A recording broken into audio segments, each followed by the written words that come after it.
Hi everyone, welcome back to our channel SRITEJU'S kitchen. ఈరోజు మీరు video చూస్తే అర్థమై ఉంటుంది మనం చూడబోతున్న రెసిపీ మడత కాజా.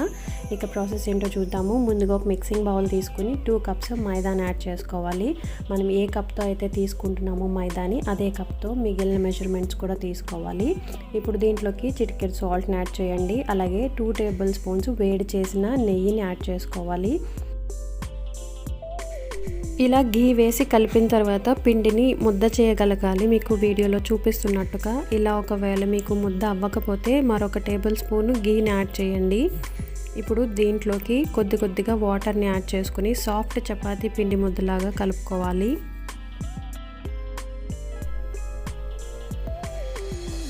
చూసారు కదా, ఇలాగా సాఫ్ట్గా స్మూత్గా ఉండాలి మనం కలిపిన పిండి అనేది. ఇలా కలుపుకున్న తర్వాత మూత పెట్టి ఒక 15 నిమిషాలు ఈ పిండిని పక్కన పెట్టుకోవాలి.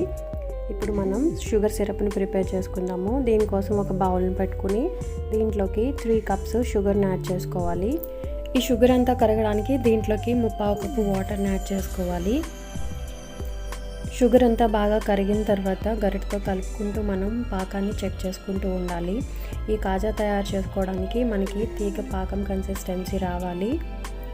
ఇలా సిరప్ అంతా బాగా మరిగిన తర్వాత పాకం కన్సిస్టెన్సీ మనకి ఇలా మీకు వీడియోలో చూపిస్తున్నట్టుగా తీగలాగా స్ట్రింగ్ కన్సిస్టెన్సీ రావాలి. ఇలా కావాల్సిన కన్సిస్టెన్సీ వచ్చిన తర్వాత గ్యాస్ని ఆఫ్ చేసి దీంట్లోకి 1/2 టేబుల్ స్పూన్ ఇలాచీ పౌడర్ని యాడ్ చేయాలి. అలాగే 1 టేబుల్ స్పూన్ లెమన్ జ్యూస్ని యాడ్ చేసుకోవాలి.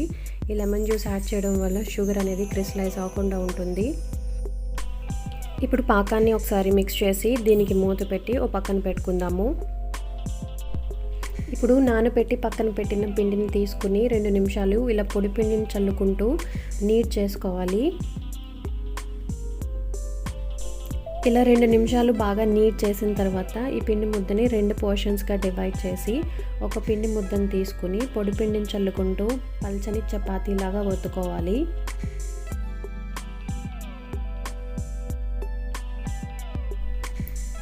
ఈ పిండిని ఎంత పల్చగా వీలైతే అంత పల్చగా చపాతీలాగా రోల్ చేసుకోవాలి.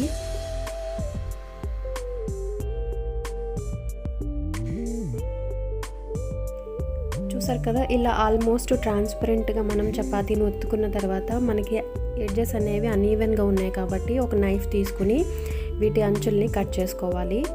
ఇలా మనం ఎడ్జెస్ కట్ చేసుకుంటున్నాం కదా, వీటిని కూడా మనం తర్వాత యూజ్ చేసుకోవచ్చు కాబట్టి వీటిని తీసుకుని ఒక పక్కన పెట్టుకోండి. ఇలా ఎడ్జెస్ని ట్రిమ్ చేసిన తర్వాత దీనిపైకి గీ యాడ్ చేసుకుని ఈ షీట్ మొత్తానికి కూడా గీని ఎక్కడ గ్యాప్ లేకుండా అప్లై చేయాలి. తర్వాత కొద్దిగా పొడిపిండిని చల్లి పొడిపిండిని స్ప్రెడ్ చేయండి. మరి కొంచెం పొడిపిండిని స్ప్రింకిల్ చేసి ఇప్పుడు ఒక కార్నర్ నుంచి చపాతీని టైట్గా పొడిపిండి చల్లుకుంటూ రోల్ చేసుకోవాలి.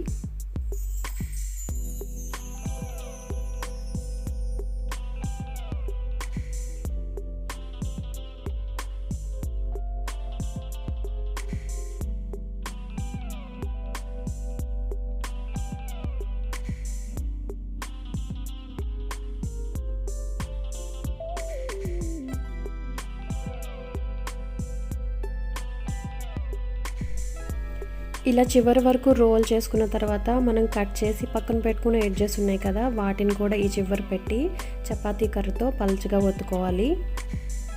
ఈ పిండి కూడా మనకి వేస్ట్ అవ్వకుండా ఉంటుంది.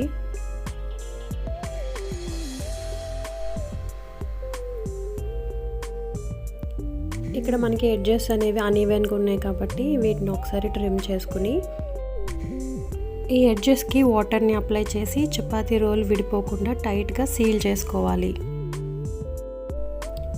ఇలా మొత్తం రోల్ చేసుకున్న తర్వాత మీకు వీడియోలో చూపిస్తున్నట్టుగా లైట్గా ప్రెషర్ని అప్లై చేస్తూ చేతితో ఇలా ప్రెస్ చేయాలి. ఇప్పుడు ఒక నైఫ్ని తీసుకుని దానికి కొద్దిగా ఫ్లోర్ని అప్లై చేస్తూ ఇలా 1/2 ఇంచ్ సైజులో పీసెస్గా కట్ చేసుకోవాలి. ఇలా అన్ని పీసెస్ని కట్ చేసుకున్న తర్వాత ఒక్కొక్క దాన్ని తీసుకుని ఒక ఫింగర్తో ఇలా లైట్గా ప్రెస్ చేయాలి 2 వైపులా కూడా. ఇలా ప్రెస్ చేసిన తర్వాత చపాతీ కర్ర తీసుకుని దీనిపైన లైట్గా ప్రెషర్ని అప్లై చేస్తూ ఇలా ఒత్తుకోవాలి.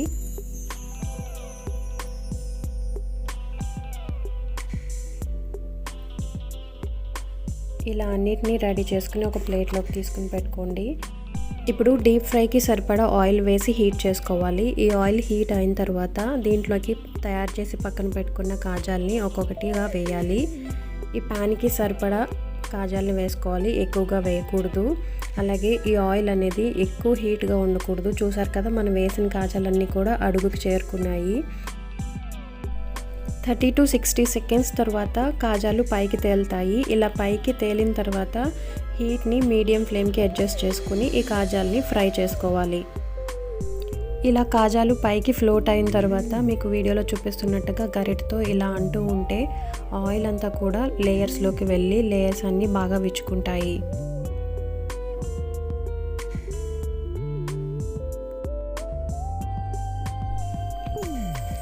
కాజాల్ని ఇలా గరిటతో కదుపుకుంటూ మీడియం ఫ్లేమ్ పైన రెండు వైపులా కూడా గోల్డెన్ కలర్ వచ్చే వరకు, క్రిస్పీగా అయ్యే వరకు వేయించుకోవాలి. ఇలా గోల్డెన్ కలర్ వచ్చి బాగా ఫ్రై అయిన ఈ కాజాల్ని ఇప్పుడు తీసి వేడిగా ఉన్నప్పుడే మనం తయారు చేసి పెట్టుకున్న షుగర్ సిరప్లోకి ట్రాన్స్ఫర్ చేసుకోవాలి. ఈ షుగర్ సిరప్లో 30 to 40 సెకండ్స్ ఉంచి ఈ కాజాల్ని వేరే ప్లేట్లోకి తీసేసుకోవాలి. ఎక్కువసేపు షుగర్ సిరప్లో ఉంచినట్టయితే క్రిస్పీనెస్ అనేది పోతుంది. ఇదే పద్ధతిలో మొత్తం పిండి అంతటితో కాజాలు తయారు చేసుకుని పెట్టుకోవాలి. చాలా ఈజీగా మనం ఇంట్లోనే ఈ స్వీట్ రెసిపీని ప్రిపేర్ చేసుకోవచ్చు. కాజాల్ని ముందుగా ఆయిల్లో వేసేటప్పుడు ఆయిల్ అనేది మరీ ఎక్కువ హీట్లో ఉండకూడదు. లో హీట్లో పెట్టి కాజాలను యాడ్ చేయాలి. ఒకసారి కాజాలు పైకి తేలి వేగిన తర్వాత మీడియం హీట్లో పెట్టుకుని ఫ్రై చేసుకోవాలి. ఈ స్వీట్ రెసిపీ మీకు నచ్చినట్టయితే లైక్ చేయండి. అలాగే మీ ఫ్రెండ్స్ అండ్ ఫ్యామిలీ మెంబర్స్తో షేర్ చేయండి. మరిన్ని రెసిపీస్ కోసం మన ఛానల్ని విజిట్ చేస్తూ ఉండండి. Thanks for watching.